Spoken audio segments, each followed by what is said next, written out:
Welcome to the Tools Incorporated evaluation of the Web 2.0 tool Padlet.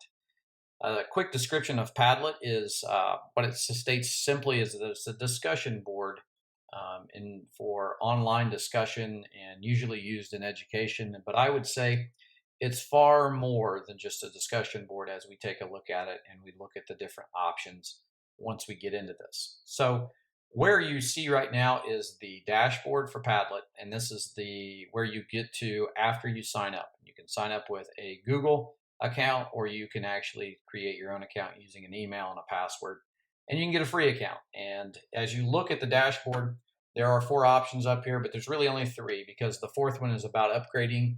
And I will be very honest with you, I feel like the free version is perfectly fine. I don't think there's any reason to upgrade. So you've got Make a Padlet, Join a Padlet, and Gallery. And let's go into Make a Padlet real quick. And you get 8 options for your template. My favorite out of all these is the second one, which is Canvas, because you can move all of your items however you feel and scatter them. And maybe not as organized for some of those that really like organization, but you can do it on your own in that way, and that's why I like it. These others will set you up in what you see there: a wall, a stream, a grid, a shelf. Then you get into more of a chat room type back channel. And then you've got a map and a timeline. These 3 down here are pretty handy depending on what you're using them for. But for today, we're going to select a Canvas Padlet. And when you get into here, you're going to get a preset over here in the left, preset title, description, and background. But you can go over to the right and you can start to modify every part of this. So I'm going to change my title to something very simple. If I could get that, Mealy's Padlet. And description, we're going to say everything basketball. Don't ask me why.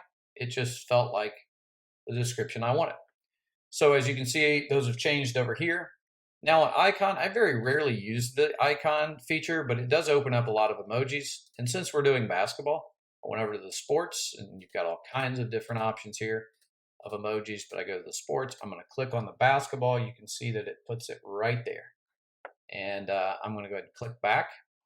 And now I've also got a unique link for my Padlet here that I can use to share, but there's other sharing options later, so I'm not really concerned with that. Let's get into appearance. What do I want this to look like? I can look at solid colors. Again, I clicked on the wallpaper and you've got solid colors. So I could change it to black. I could go back here and go to gradients, change that to a different type of gradient. I could go to textures and patterns, do a cork board, do camo, bricks, pencils, all kinds of patterns.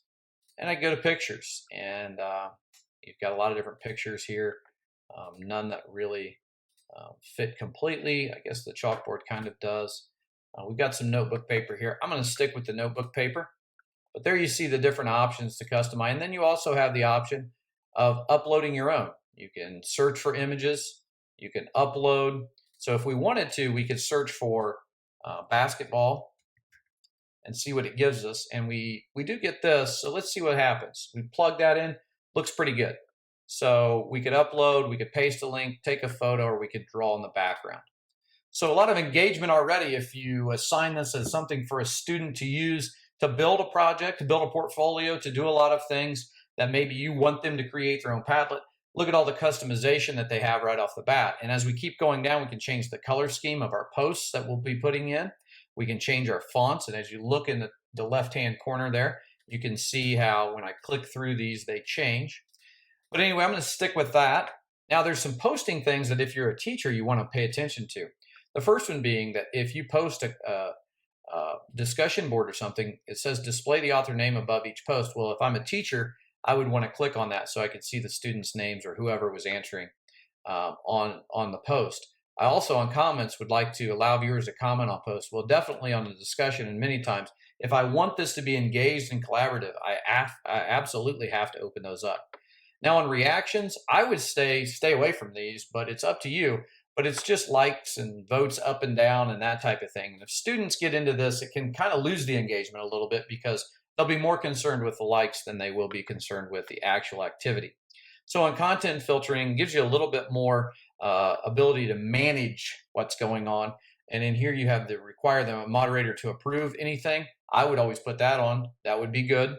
And then filter profanity. I'm not going to click it on this one, but you probably want to do that when you're working with students. So that's completely up to you. And then you just click next, and it will move on through here.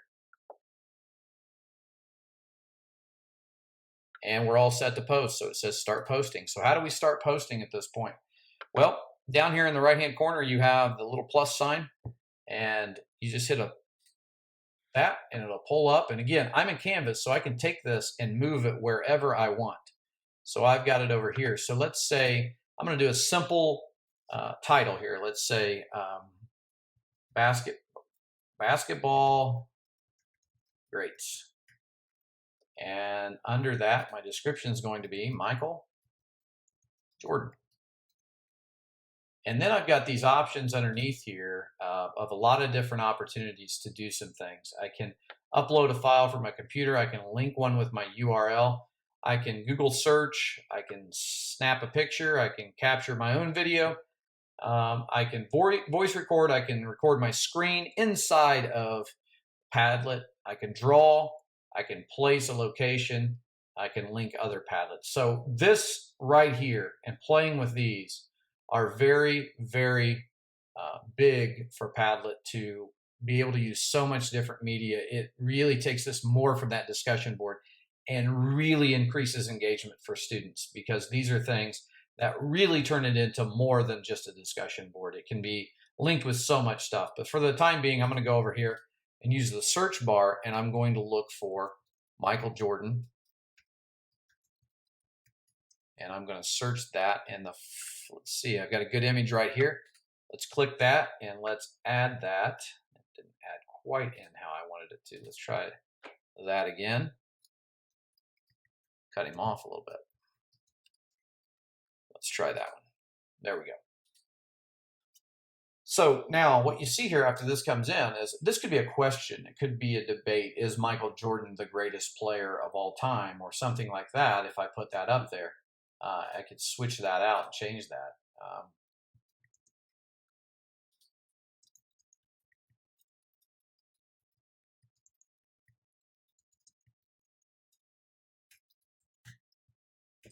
And then as you see, I did allow the comments. So a student could come in here and comment on that and say,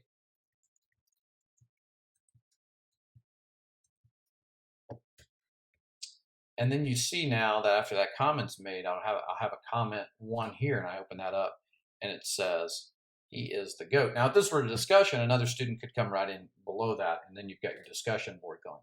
So that's a basic, simple start to what Padlet does in form of a discussion board and in form of multimedia. But I want to take you out into my dashboard, and I want to go a little further with it real quick. So I have a triple E review Padlet that I've been working on. And as you can see, I have over here several questions about the engagement. Actually, so 3 questions. Does Padlet allow students to focus on the task of the assignment or activity with less distraction?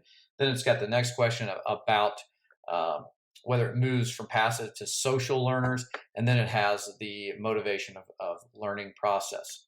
So what I'd like to do here is show you some more of the media tools that I think will engage students. So I took out that post, and I want to show you about GIFs. So let's say I want to put a GIF in, which always I like to do because I think kids enjoy it, and I think it just adds to it. So I'm looking for a motivation. I go to the Macho Man, Randy Savage, and I like the snap into the Slim Jim, and that's the one I just deleted, but I want to put that back in. So I again went in, searched the GIF, added it to there, and then I also have this comment section underneath each one of these. It allows the students to comment. So if we were going to ask questions and they were going to answer, what I could do is also grade these, the participation of each student, making sure that they each participated. And what that allows is it allows for the student who may not always raise their hand, the one that's shy, the one that might be quiet, the one that doesn't get engaged, to be engaged in another manner that doesn't have to put them out in front of the class. And some students do not like to be put out in front of the class. So I think Padlet helps that out a lot. I think it also helps out to give some personality to the students and to see each one of them. Another way you can do this is if you just want to get information out and you're trying to load something up maybe from your computer, you can hit the upload as we've talked about, and you can pick a file. And I have a file already set up here and it's on my desktop. It's the extension from the frameworks, the Triple E framework, and I wanted to put that in. So now that I have the engagement enhancement extension framework, and then what we can do from there is I could load up and say to this that I want students to add examples of their own underneath here, so they could create their own posts.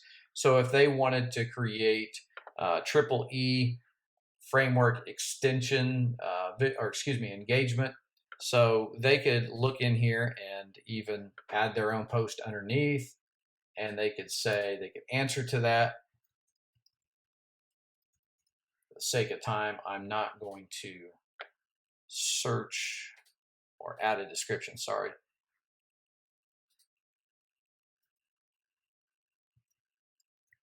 And the student could search out, and maybe they've created their own. Let's see what Triple E engagement video might be. Let's just say, well, they found this one. So they could click that in and add that YouTube video in there, and it should list down there, and then you could watch that. And students could actually do their own videos and upload their own videos. So there's a lot of options here. So that's a pretty basic review of this. So let's just sum some things up here again. Does the technology allow students to focus on the task or the assignment or activity? I believe so. It's visual, but it also has the ability to create, has the ability to design, a lot of features that I believe focus the student in. Also has the collaborative approach for students to be working together. On the second question, does the technology motivate students to start the learning process? This would motivate me to start the learning process more so than just the sit and get method of the old way of doing education, where the teacher gives you the information and you just go from there, or a handout that tells you to go get to work. A lot could be done from this framework, and it can be done both brick and mortar, or it can be done from the distance education standpoint. So yes, I believe it motivates students to start the learning process and get involved. And number three, does the technology cause a shift in behavior of the students where they move from passive to active social learners? Co-use or co-engagement, two huge pieces right there, because this can be done collaboratively. You can have multiple people working on multiple Padlets. You can have your entire class involved in the Padlet at the same time. So that feature in alone allows this to be a big yes in all three for engagement. I think there is a lot of possibility here. And in fact, you can go online, find a lot of tutorials about Padlet. You can find a lot of articles about Padlet specifically for teaching and showing you how that you can use this feature. So the final thing that I will say is problems with Padlet. Some problems and limitations with Padlet I really believe lie in the user. And I've said that before about web tools. I think that if the user is limited in their approach and their creativity to using this and just thinking, hey, it's a discussion board, that's all I'm going to do with it, then it will get boring, it will get stagnant, and students will be disengaged. But if you continue to try to grow with the tool, to use the tool in ways that you can really be creative with, then I think the problems are very limited. But again, problems are limited to the user. So that is the Tools Incorporated review of engagement and whether this tool is engaging. And if you have any further questions, I'd love to hear from you, but that is our review. Thank you.